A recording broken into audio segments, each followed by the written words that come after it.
Ողջույն։ Մինչ Հայաստանի իշխանությունը ոգևորված է Ադրբեջանի հետ խաղաղության պայմանագրի բանակցությունների ավարտով, մինչ ԿՊԱ-կան падգամավորը հայտնում է, թե սիրով կգնա Բաքու ման գալու,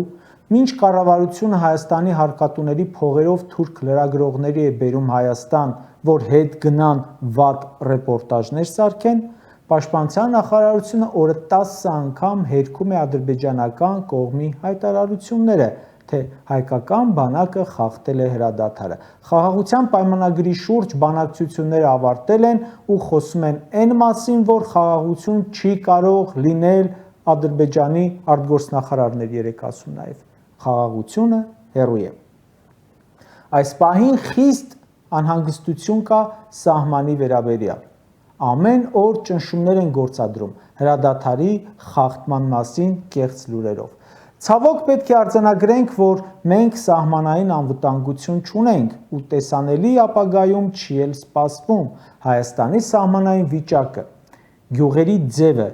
դիրքը փոխվել է պատերազմի ու հետագա հանձնումների արդյունքում։ Ու չես կարող ասել, թե որևէ մի տարածք ամրացվել է, պաշտպանված է։ Տավուշն այսօր ամբողջությամբ թշնամու տեսադաշտում է ու Աստված մի առասցե լարվածության դեպքում հազարավոր բնակիչներ ռեալ վտանգի տակ են հայտնվում։ Նույն Տավուշը, որտեղ մարդամեկն ասում էր, ուրախացեք, որ 50 մետր այն կողմ Ադրբեջան է։ Լավ, Ադրբեջանի հետ սահմանին անվտանգություն ապահովել չեն կարողանում, թույլ են։ Ինչ կա անվտանգային մյուս միջավայրերում։ Նիկոլն էր ասում, չէ, վայ նեկավ տարավ են ազգին, որի անվտանգության գլխավոր երաշխիքը բանակն է։ Հիմա Հայաստանի Հանրապետության քաղաքացին ինչ անվտանգային միջավայրում է ապրում, բացի բանակից ինչ երաշխիքներ ունի։ Բանակից էս կողմ գամ։ 2024 թվականի դեկտեմբերին ԱԱՑ-ն հաղորդում է, թե Հայաստանի եւ Թուրքիայի միջև պետական սահմանից Արարատի մարզի Ռանչպար բնակավայրի սահմանի ապօրինի հատման հավանական փորձ է եղել։ 3 ամիս անցել է ու չգիտենք փորձ է եղել թե հատում,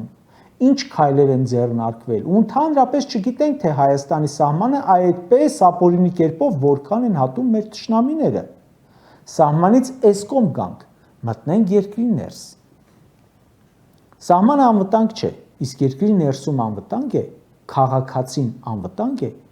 3 մարտի 17-ին 2 քաղաքացու տեղափոխել են հիվանդանոց, մեկը մահացած, մյուսը վիրավոր։ Սպանությունը եղել է դպրոցի հարևանությամբ։ Դրանից 1 օր առաջ Երևանում, Սարի թաղում հնչել են կրակոցներ, կա զոհ ու վիրավորներ։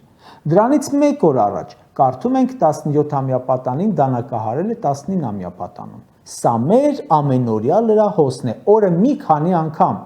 Երկրի ներսում քաղաքացին անվտանգ ու ապահով չէ, որովհետև կարող է կամ իր վրա հարձակվեն, կամ իր աչքի առաջ ուրիշին սպանեն, ու դա տեղի ունենա դպրոցի մոտ օրինակ։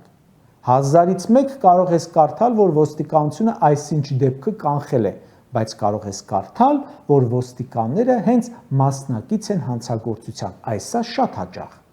Երեք իմացանք, որ Վանաձորում թալանել են արցախցիների վարձակալած տունը, իսկ ոստիկանությունը տուժողի բարեկամին է տարել, ծեծել ու պահանջել, որ իր վրա վերցնի ավազակային հարձակումը։ 6 ոստիկան ծեծել է երիտասարդին ու պահանջել իր վրա վերցնի մեղքը։ 7 ժամ անց բաց են թողել ու հրամայել ոչ մեկին չասի։ Այդ երիտասարդն էր 44-օրյա ու ապրիլյան պատերազմների մասնակից է, սա ինչու եմ շեշտում, որովհետև կարող է մարդ թուրքի դեմ պատերազմում չզոհվի, բայց գա խաղաղ ժամանակ զոհ գնա ոստիկանության գործողություններին։ Բարեփոխված ոստիկանությունը մարդկանց գլխին սարքում է։ Տուն տեղ կորցրել է, հիմա ասում են դե մեկա բան չունե, սարի գնա բանտ նստի։ Քրեական գործը, որ հարուցել են, վստահ եմ կարճելու են ու ոստիկաններին ազատեն պատժից այդ ծեծի համար, ինչպես եւ եղել է բոլոր մյուս դեպքերում, երբ բռնություն են կիրառել падգամավորի նկատմամբ, փաստաբանի նկատմամբ, զոհերի հարազատների նկատմամբ, վարորդների նկատմամբ։ Քաղաքացին ապահով չէ, ոչ սահմանին, ոչ երկրի ներսում, կրկնում եմ։ Երկրում հանցագործությունների թիվը բազմապատկվել է, ու քանի որ ոստիկանության ուշքի միտքը միտինգ ցրելով փող աշխատելն է, հանցագործությունները չեն կարողանում բացահայտել, սղացնում են մարդկանց վրա։ Ասենք քաղաքացին էս ամեն ինչից պլստած, հետո այլ խնդիրների է բախվում։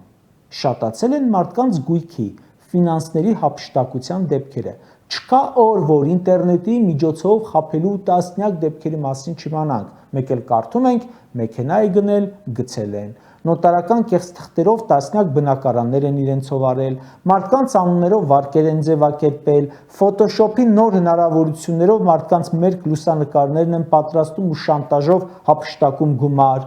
Երեկ կարդացինք հանցավոր խումբը 30 անձից հափշտակել է 22 միլիոն դրամ գույք, կամ կարդացինք, որ WhatsApp-ով ներդրում կատարելու առաջարկ է արվել ու հափշտակել են գումար։ Facebook-ում կեղծ հաշիվներ են բացել ու մարդկանց խաբել, հափշտակել գումար։ Չեմ խոսում բնակարաններից գողությունների մասին, որոնք ահռելի ծավալների են հասել։ Չեմ խոսում մեքենաներից գողությունների մասին։ Ոստիկանությունը այս ամենը չի կարողանում բացահայտել։ Այնքան բացահայտ է այդ չբռնել, չպատժելը, որ քեզ մոտ տպավորություն է, ոստիկաններն ու հանցագործները համագործակցում են։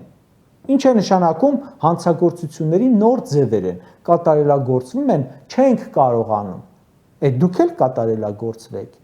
Բա մեռակ պարտքեր վերցնելով, գրանտներ վերցնելով, պետբյուջեն ձեզ վրա ծախսելով, ո՞նց է լինում, որ դուք պետության բյուջեն մսխում եք, հանցագործները կարողությունները զարգացնում են, դուք նվազեցնում եք։ Ընդ որում, հանցագործներն էլ, կառավարիչներն էլ իր գործունեությունը կազմակերպում են հպարտ քաղաքացու եւ հերոս հարկատուի հաշվին։ Ոստիկանությունը այնքան թույլ է, ժողովուրդ, հանցագործներն այնքան են հզորացել, որ անգամ ոստիկանության անունից են գումար շորթում։ Ոստիկանությունն ասում է, մեր անունից հաղորդագրություններ են տարածում, կեղծ է, բայց դուք իսկի ձեր հետ կապվածը չեք կարողանում բացահայտել։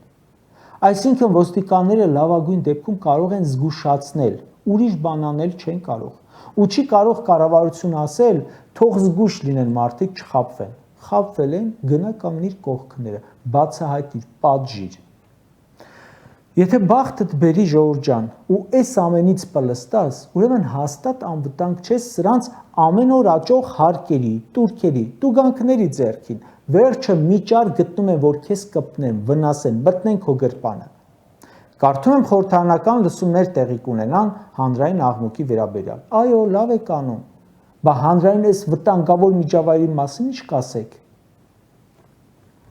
Կրկնում եմ, ամենտեղ է անվտանգության ամենացածր մակարդակը։ Կան վայրեր, որոնք ամբողջությամբ 100%-ով գտնվում են պետության հոգացության տակ։ Օրինակ քրեակատարողական հիմնարկները։ Երեք բանտում գրանցվել է այս տարվա 6-րդ մահը։ Տարվանից ընդամենը 2.5 ամիս է անցել ու 6 մահ բանտերում, հիմնականում ինքնասպանություն։ Բանտում գտնվողը պետության պաշտպանության տակ է, ու եթե այնտեղ սպանվում է, ուրեմն կառավարություն չկա, թերացել է։ Օդի ամենակեղտոտ մակարդակն է Երևանում, այսինքն առողջության անվտանգություն էլ չունես Երևանում ապրողներդ։ Վաղը պարզվելու է, որ պարենային անվտանգությունն է ցածր մակարդակի վրա մեր երկրում, որը անվտանգություններից ամենակարևորներից մեկն է։ Սրանց անվտանգության խորհրդի քարտուղարն արդեն հացը բրնձով փոխարինելուց էր խոսում։ Հայաստանից նախորդ տարի գարնանը տարածքներ հանձնեցին թշնամուն։ Կարդացի, Կիրանցում նախորդ տարի օրինակ 40 հեկտար աշնանացան էր, այս տարի 7։ Բայց դա պարենային անվտանգության թուլացման մասին է, ու սրանք ուզում են լիքը տարածքներ հանձնել։ Եթե որևէ բան կախված է Հայաստանի այսօրվա կառավարության հետ, ուրեմն անվտանգություն բառի մասին պետք է մոռանալ։ Ընդ որում, հայերի հետ կապված ոչ երկրի ներսում, ոչ երկրից դուրս պետք է ակնկալիք չունենաս։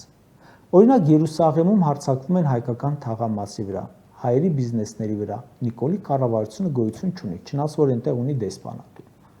Բելարուսում բռնում են հայ բլոգերի, ուզում են Ադրբեջանին հանձնել, Հայաստանի իշխանությունը գոյություն չունի։ Սիրիայում կոտորած է, հարցնում են լրագրողները, ինչ կլինի հայերի հետ։ Սփյուռքի անձնակատարն ասում է, ես հո Նոստրադամուսը չեմ, որ իմանամ։ Էլի հիշեմ Նիկոլին, ասում էր, եթե անվտանգության գործում առանցքային տեղում բանակն է, ապա անվտանգության համակարգ ընդհանրապես գոյություն չունի։ Հիմա Հայաստանում առաջին տեղում որ կառույցն է անվտանգության ապահովման։ Ոչ մեկը։ Անվտանգային միջավայր չկա եւ ոչ մի տեղ, ոչ մի բնակավարում, ոչ մի իրավիճակում։ Հայաստանում անվտանգ է մենակ մեկ մարդ՝ Նիկոլ Վովայի Փաշինյանը։ ամեն ձևով անվտանգ է։ Նա անվտանգ է մնում անգամ բոլորի անվտանգությունը խաթարելու, հազարավորների գերեզման, եռաբլուր պանթեոն բերելուց հետո։ Կարևորը ինքը լինի անվտանգ, մնացածի վրա թքած։ Հայաստանի անվտանգությունը սրանք մի 10 տարով, 100 տարով ներողություն հետ են շպրտել։